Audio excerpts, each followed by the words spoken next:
Mon oncle a dit à ma fille de 8 ans qu'elle ne pouvait plus l'appeler oncle parce que tu n'es pas vraiment de la famille, tu es adopté. Ses nièces et neveux biologiques étaient célébrés. Je suis resté silencieux.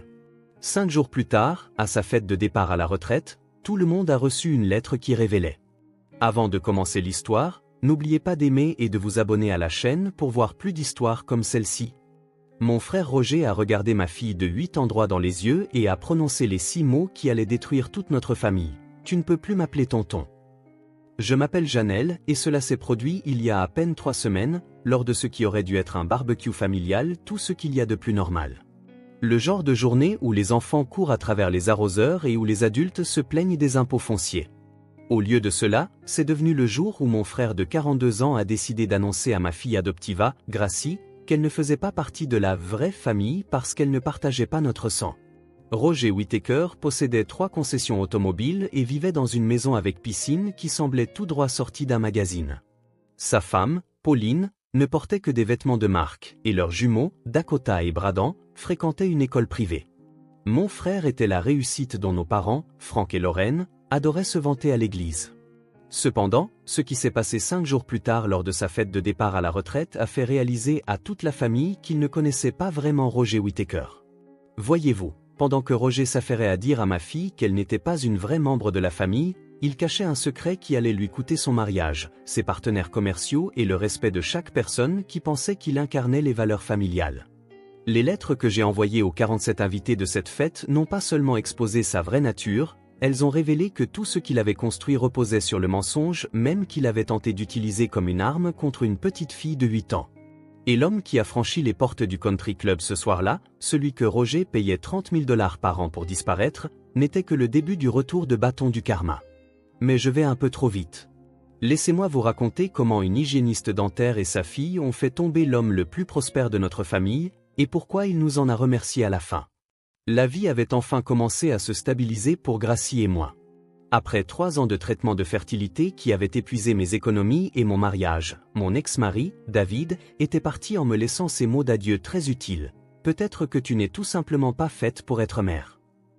2 ans après le divorce, je suis entré dans un foyer d'accueil et j'ai rencontré une petite fille de 3 ans aux boucles serrées et aux yeux qui en avaient déjà trop vu. Gracie n'a pas parlé pendant le premier mois où je l'ai eue. Elle observait tout, comme si elle attendait que je disparaisse moi aussi. Aujourd'hui, 5 ans plus tard, elle était inarrêtable, élève au tableau d'honneur à l'école primaire de Riverside, attaquante dans son équipe de football, et la gamine qui fabriquait des bracelets d'amitié pour tout le monde dans sa classe, y compris pour le garçon qui mangeait de la colle. Elle chantait sous la douche, fumait avec enthousiasme. Elle avait vaincu sa peur du noir et lisait désormais sous ses couvertures avec une lampe de poche dont je feignais d'ignorer l'existence. Chaque soir, quand je l'abordais, elle enroulait ses petits bras autour de mon cou et chuchotait « Je t'aime jusqu'à la lune et retour, maman ». Ces moments valaient tous les combats. Nos dîners dominicaux chez mes parents à Oakwood étaient devenus la pierre angulaire de notre semaine. Maman commençait à cuisiner à l'aube, remplissant la maison d'une odeur de bœuf braisé et de pain frais. Papa faisait semblant d'aider tout en volant des bouchées, se faisant taper sur les doigts avec la cuillère en bois de maman. C'était une tradition vieille de 35 ans qui avait survécu au divorce, aux pertes d'emploi et même à la brève phase végétalienne de ma sœur Colline, dont plus personne ne parlait. Toute la famille Whittaker s'entassait dans la salle à manger de maman à 14 heures précises. Roger arrivait dans la voiture de luxe qu'il testait cette semaine-là, suivi de Pauline avec sa contribution, une tarte achetée au supermarché qu'elle avait transférée sur son propre plat de service. Les jumeaux, Dakota et Bradan, traversaient la maison en trombe comme des tornades perpétuellement sous caféine. Colline arrivait de l'université d'État où elle finissait ses études d'infirmière, généralement épuisée, mais ne manquait jamais un dimanche, sauf si elle avait des stages cliniques. Roger avait toujours été l'enfant chéri, et je dis cela sans amertume. Alors que j'appartenais solidement à la classe moyenne, à l'aise avec mon salaire d'hygiéniste dentaire et mon appartement de 2 chambres, Roger avait bâti un empire. Il avait commencé à vendre des voitures d'occasion à 19 ans, possédait son premier lot à 25 ans et, à 42 ans, avait 3 concessions avec son visage sur des panneaux publicitaires traversant 2 comtés. Whittaker Will, où la famille passe avant tout. Tel était son slogan, imprimé sous son sourire confiant sur chaque publicité. Mais voici ce que les panneaux ne montraient pas. Roger était en fait merveilleux avec Gracie, du moins au début. Quand je l'ai ramené à la maison pour la première fois, terrifié à l'idée de briser cet enfant déjà fragile, Roger s'était présenté à mon appartement avec un vélo rose équipé de petites roues et de serpentins au guidon. Il avait passé 3 heures à lui apprendre à en faire sur le parking, courant à côté d'elle, la main sur la selle, sa chemise de luxe trempée de sueur. Chaque enfant a besoin d'un vélo offert par son oncle, avait-il dit en souriant lorsque Gracie avait finalement pédalé à 1,50 m toute seule avant de basculer dans l'herbe. En plus, la princesse Gracie a besoin d'un carrosse royal digne de ce nom. C'était devenu leur truc. Il était tonton Roger, et elle était princesse Gracie. Il faisait une révérence théâtrale quand elle entrait dans une pièce. Elle répondait par une révérence, généralement vêtue de son uniforme de foot et de ses baskets lumineuses, ce qui rendait la chose encore plus charmante. À Noël, il lui achetait un diadème en plastique au magasin à $1 qu'elle traitait comme les joyaux de la couronne. À chaque réunion de famille, il s'assurait d'annoncer « Place à la princesse Gracie ». Et elle rayonnait comme s'il lui avait offert le monde. Il l'emmenait parfois à la concession quand je devais travailler le samedi. Elle s'asseyait dans chaque décapotable, faisant semblant de conduire pendant qu'il imitait le bruit du moteur. Ses vendeurs la connaissaient par son prénom. Les gars du service après-vente gardaient un tabouret spécial pour elle afin qu'elle puisse les regarder travailler sur les voitures. Elle rentrait à la maison couverte de taches de graisse, bavardant sur les carburateurs et les transmissions, des mots qu'elle ne comprenait pas totalement mais qu'elle répétait avec autorité. « Tonton Roger dit que je pourrai vendre des voitures aussi quand je serai plus grande », annonça-t-elle un dimanche, la bouche pleine de purée. « Il dit que je sais déjà comment faire sourire les gens et que c'est la partie la plus importante. »« C'est ma fille », avait dit Roger en tendant la main pour lui faire un high five, cette main qui portait une Rolex valant plus que ma voiture. Mes parents adoraient cette relation. Maman avait les larmes aux yeux en les regardant ensemble, voyant son fils Prosper embrasser son rôle d'oncle avec tant d'enthousiasme. Papa hochait la tête avec approbation, comme le font les pères lorsqu'ils sont fiers mais essaient de ne pas trop le montrer. Même Pauline semblait s'adoucir pendant ces moments, oubliant parfois de vérifier son téléphone ou de critiquer la température du café de maman. C'est pourquoi ce qui s'est passé au barbecue a donné l'impression de voir un château de cartes s'effondrer au ralenti. Tous ces moments, tout cet amour que nous pensions réel, se sont écroulés avec 6 mots sortis de la bouche d'un homme qui avait passé des années à se faire appeler son oncle. Tout a commencé lors du barbecue annuel de rentrée scolaire chez Roger, le dernier samedi avant la reprise. Il l'organisait chaque année dans sa maison, celle avec la piscine à débordement et la cuisine extérieure digne d'un magazine. L'invitation indiquait toujours tenue décontractée, mais Pauline jugeait quand même quiconque arrivait en vêtements réellement décontractés. J'avais appris à porter ce que j'appelais mon armure de banlieusarde, un beau jean, un chemisier de chez Target qui avait l'air plus cher qu'il ne l'était, et la seule paire de sandales de créateur que j'avais achetée en solde. Les jumeaux exhibaient leur nouvelle moto tout-terrain, des machines rouges vifs qui coûtaient plus que ce que je gagnais en un mois. Ils fonçaient sur la pelouse parfaitement entretenue pendant que les parents serraient leurs verres et faisaient semblant de ne pas remarquer quand les garçons manquaient de s'écraser dans les rosiers primés de Pauline. Gracie les regardait avec ce genre d'envie que seule une enfant de 8 ans peut ressentir, ses doigts tortillant l'ourlet de sa robe d'été. Finalement, elle rassembla son courage et courut vers Roger, qui s'occupait du barbecue dans son tablier monogrammé. Elle tira sur son polo, le rose dont Pauline jurait qu'il faisait ressortir ses yeux. « Tonton Roger, est-ce que je peux essayer la moto de Dakota, s'il te plaît ? Je ferai super attention, promis. » Roger continuait de retourner les hamburgers, sans même baisser les yeux. « Les motos sont réservées à la famille, Gracie. » Elle pencha la tête, confuse. « Mais je suis de la famille. » C'est alors qu'il se retourna, la spatule toujours à la main, et prononça les mots qui allaient tout briser. « Non, tu ne le es pas. Tu es adopté. Tu ne peux plus m'appeler tonton. C'est pour les vrais neveux et nièces. La famille biologique. » Le jardin devint silencieux. Même les jumeaux arrêtèrent leur moto en plein milieu de leur course, les moteurs mourant dans un crachotement. Le seul bruit était celui de la viande qui grésillait sur le grill, commençant à brûler. Ma mère lâcha le saladier de pommes de terre qu'elle portait. Il heurta la terrasse avec fracas, projetant de la mayonnaise et des pommes de terre sur les dalles d'ardoise. Mon père, qui riait d'une remarque de notre voisin, se retourna si vite qu'il renversa sa bière. Pauline devint soudainement fascinée par l'écran de son téléphone, ses doigts parfaitement manucurés défilant frénétiquement dans le vide. Le visage de Gracie traversa une transformation que je n'oublierai jamais. La confusion laissa place à la compréhension, puis à une douleur si vive que j'en eus physiquement mal à la poitrine. « Mais tu es mon oncle Roger », chuchota-t-elle, la voix brisée. « Tu m'appelles princesse Gracie. » Je suis le frère de Janelle, dit Roger en se retournant vers ses hamburgers brûlés comme s'il ne venait pas de détruire le monde d'une enfant. Ça ne fait pas de moi ton oncle. Tu dois comprendre la différence. Il est important de savoir qui est vraiment de la famille et qui ne l'est pas. Dakota, l'aîné des jumeaux de 3 minutes, descendit de sa moto. Papa, c'est méchant. Ce n'est pas méchant, c'est honnête, répondit Roger, sa voix prenant ce ton moralisateur qu'il utilisait dans ses publicités. Toi et Bradan avez le vrai sang des Whittaker. Pas Gracie. Plus tôt tout le monde l'acceptera, mieux ce sera. La mâchoire de mon père se contracta comme lorsqu'il était sur le point de perdre son calme, chose qui arrivait peut-être une fois par décennie. Roger. Qu'est-ce qui te prend, bon sang? Rien ne me prend, papa. Les jumeaux ont demandé pourquoi elle recevait le même argent à Noël qu'eux alors qu'elle n'est pas vraiment du même sang. Les enfants ont besoin de comprendre la structure familiale. Je rends service à Janelle. Mieux vaut que Gracie apprenne la vérité maintenant plutôt qu'elle ne construise toute son identité sur un mensonge. Un mensonge? J'ai finalement retrouvé ma voix, bien qu'elle soit sortie étranglée. L'aimer est un mensonge? Ce n'est pas ce que j'ai dit, soupira Roger comme si je faisais exprès d'être obtuse. Mais l'appeler ma nièce alors qu'elle ne l'est pas, c'est techniquement faux. Je m'en tiens au fait, Janelle. C'est pour ça que je réussis. Gracie pressa son visage contre mon ventre, son petit corps secoué par des sanglots qu'elle essayait désespérément d'étouffer.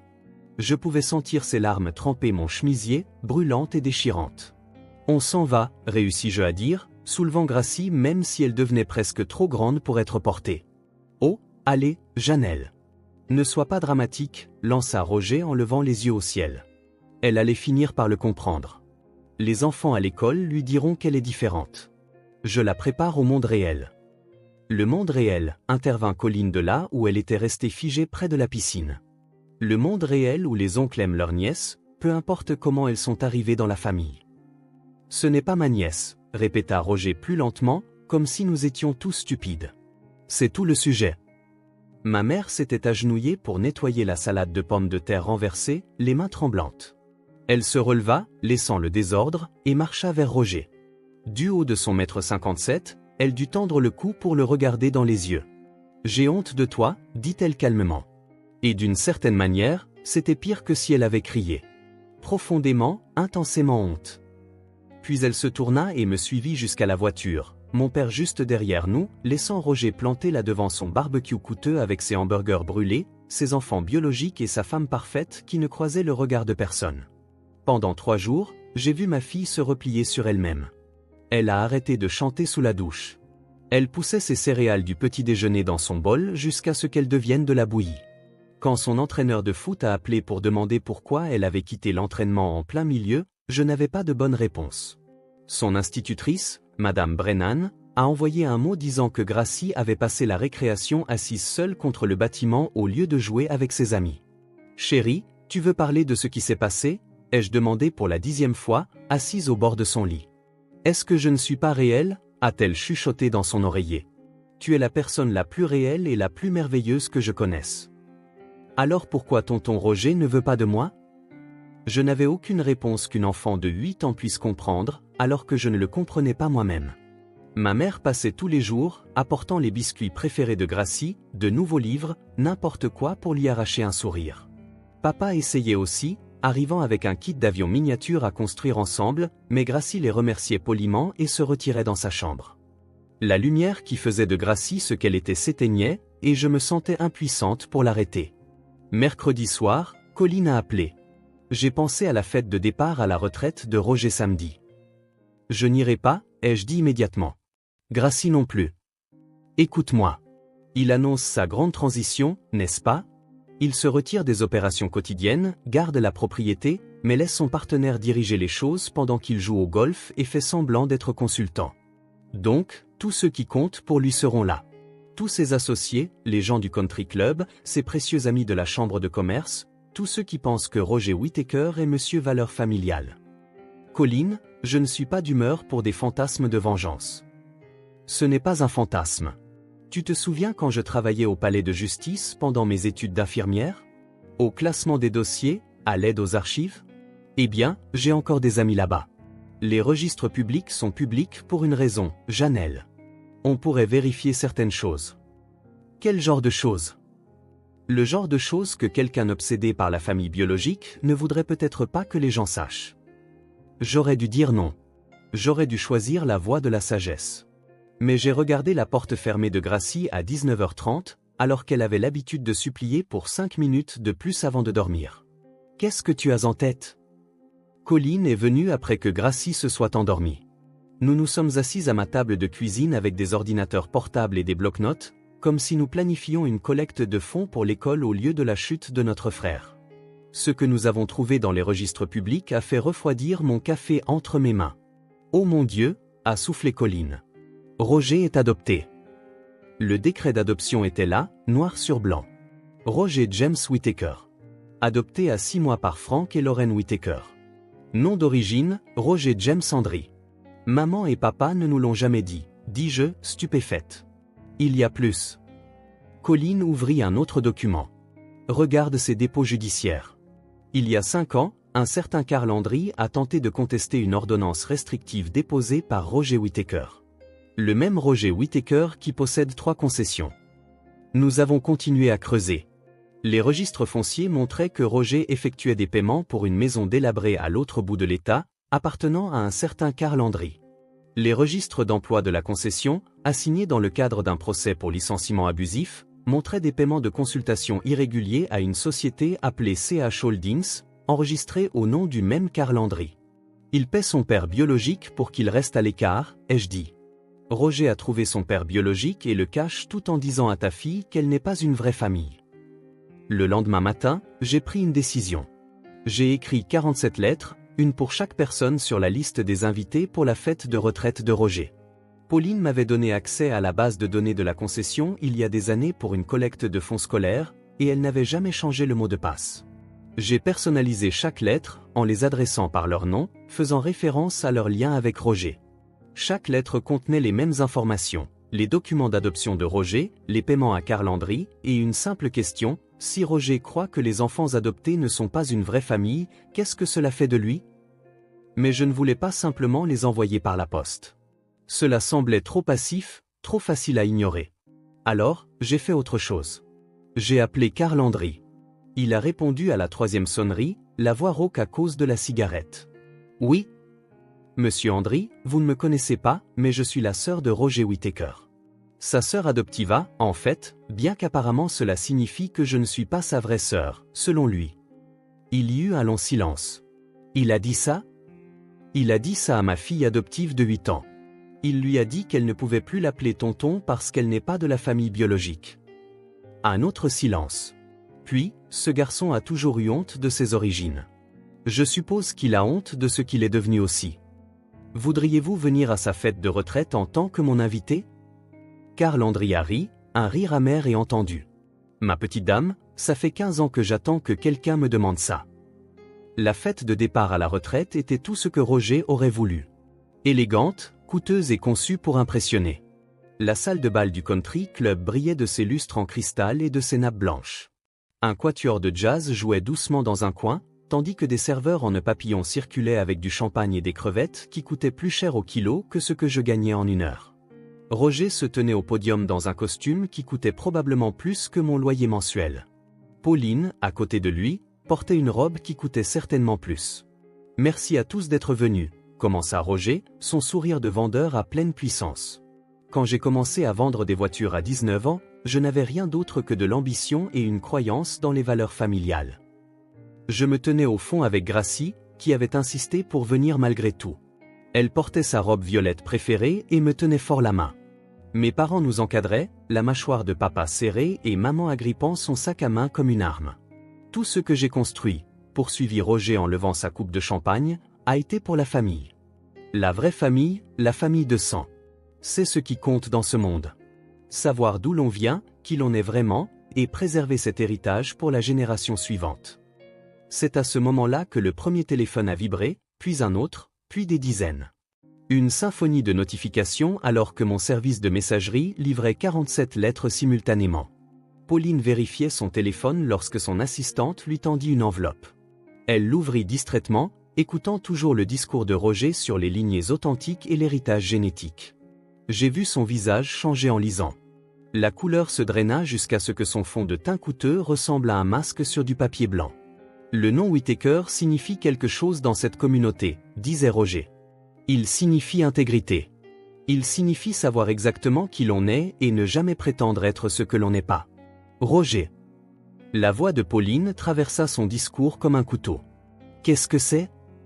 Elle brandit la lettre, la main tremblante. Le micro capta le rire confus de Roger. Chérie, je suis au milieu de... Tu es adoptée.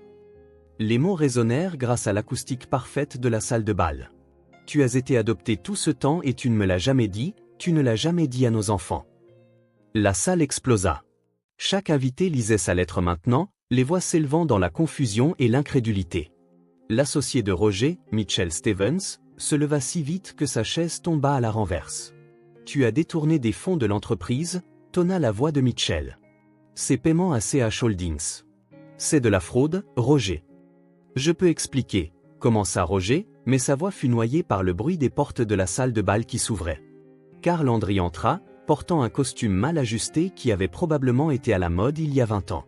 Son visage était buriné, marqué par une vie difficile, mais ses yeux, c'étaient les yeux de Roger, sans aucun doute.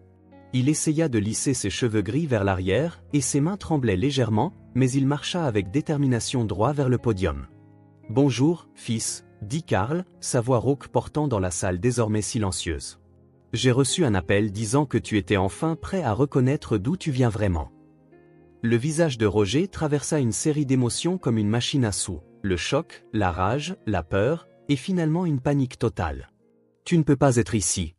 J'ai une ordonnance restrictive. » Expirée depuis 2 ans, dit doucement Karl. « Tu as continué à me payer de toute façon. Je suppose que tu avais trop peur pour vérifier. » Dakota, l'un des jumeaux, se leva de la table des enfants. « Papa, c'est qui? » « C'est ton grand-père, » dit Pauline, sa voix assez tranchante pour couper du verre. « Ton grand-père biologique que ton père payait 30 000 $ par an pour faire semblant qu'il n'existait pas. » Mon père marcha vers le podium, prit le micro de la main inerte de Roger. La salle regardait Frank Whittaker, directeur d'école à la retraite respecté, grand-père et homme d'une dignité rare, s'éclaircir la voix. « Mon fils Roger a été adopté quand il avait 6 mois, dit papa clairement. Sa mère, Lorraine, et moi l'avons choisi, aimé, élevé comme le nôtre parce que c'est ce que fait une famille. Nous ne lui avons jamais dit qu'il était adopté parce que pour nous, cela n'avait pas d'importance. Il était notre fils. Point final. » Il regarda directement Gracie à cet instant, le regard doux. « Tout comme Gracie est ma petite fille.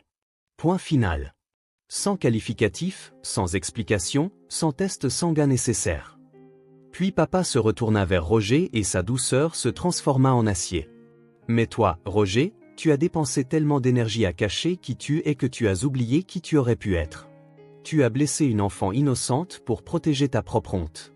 Tu as volé ton entreprise pour cacher ta vérité.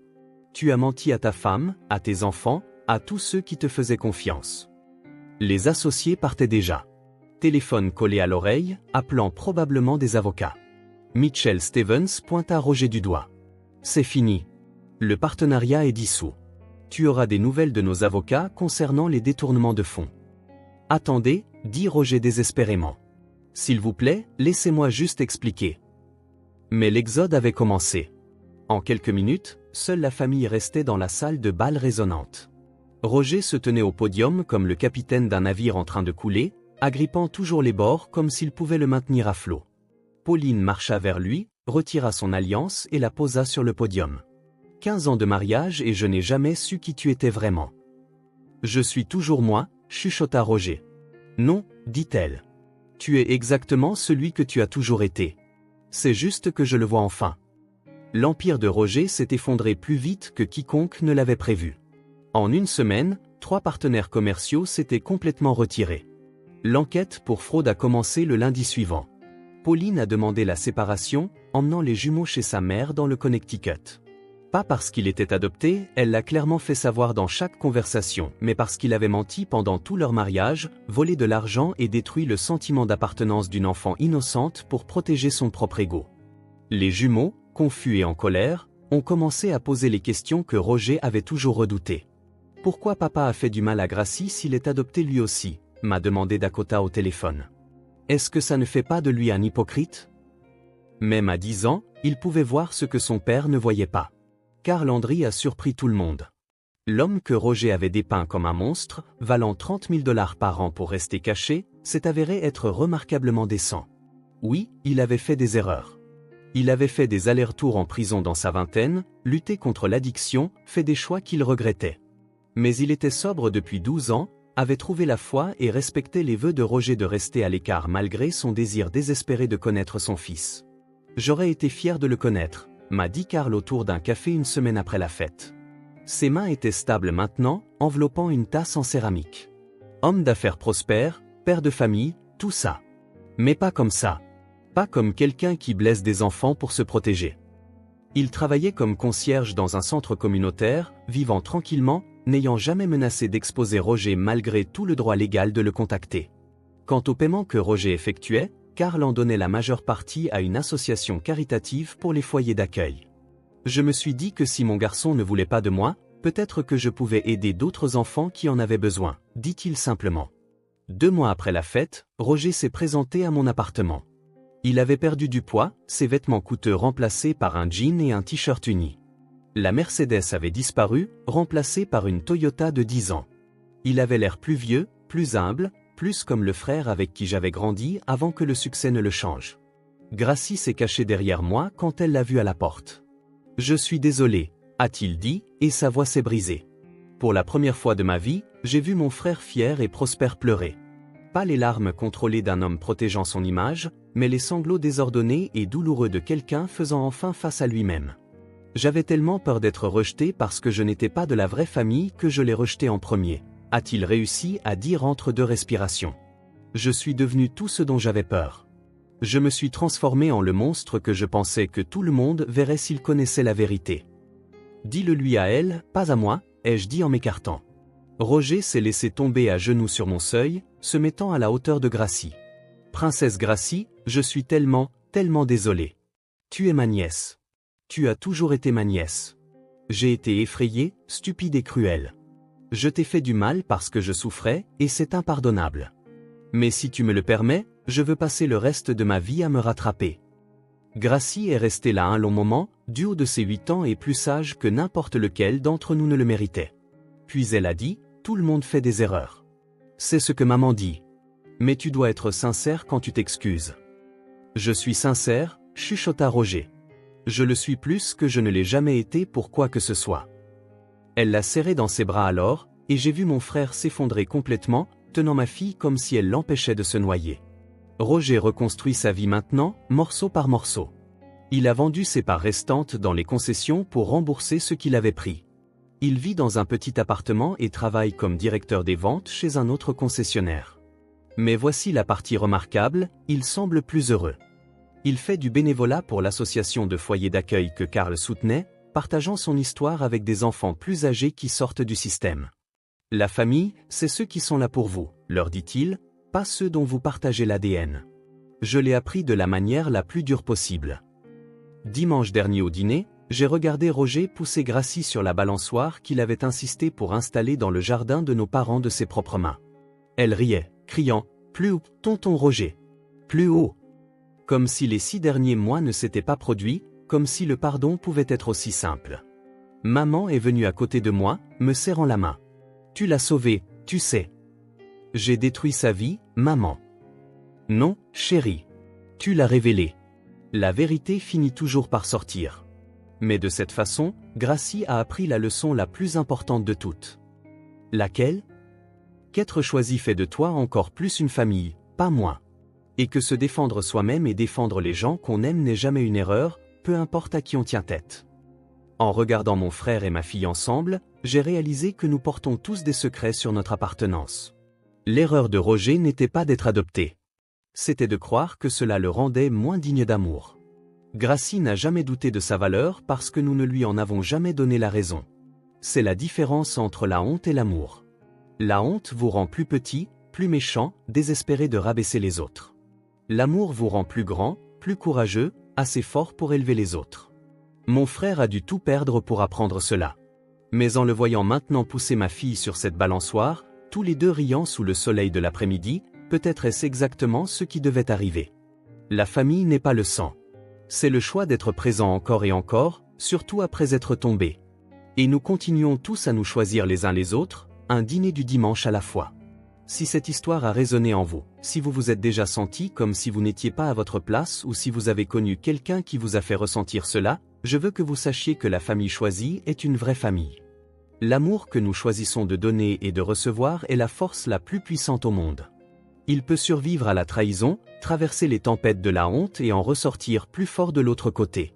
Partagez cette vidéo avec quelqu'un qui a besoin d'entendre qu'il a sa place exactement telle qu'il est.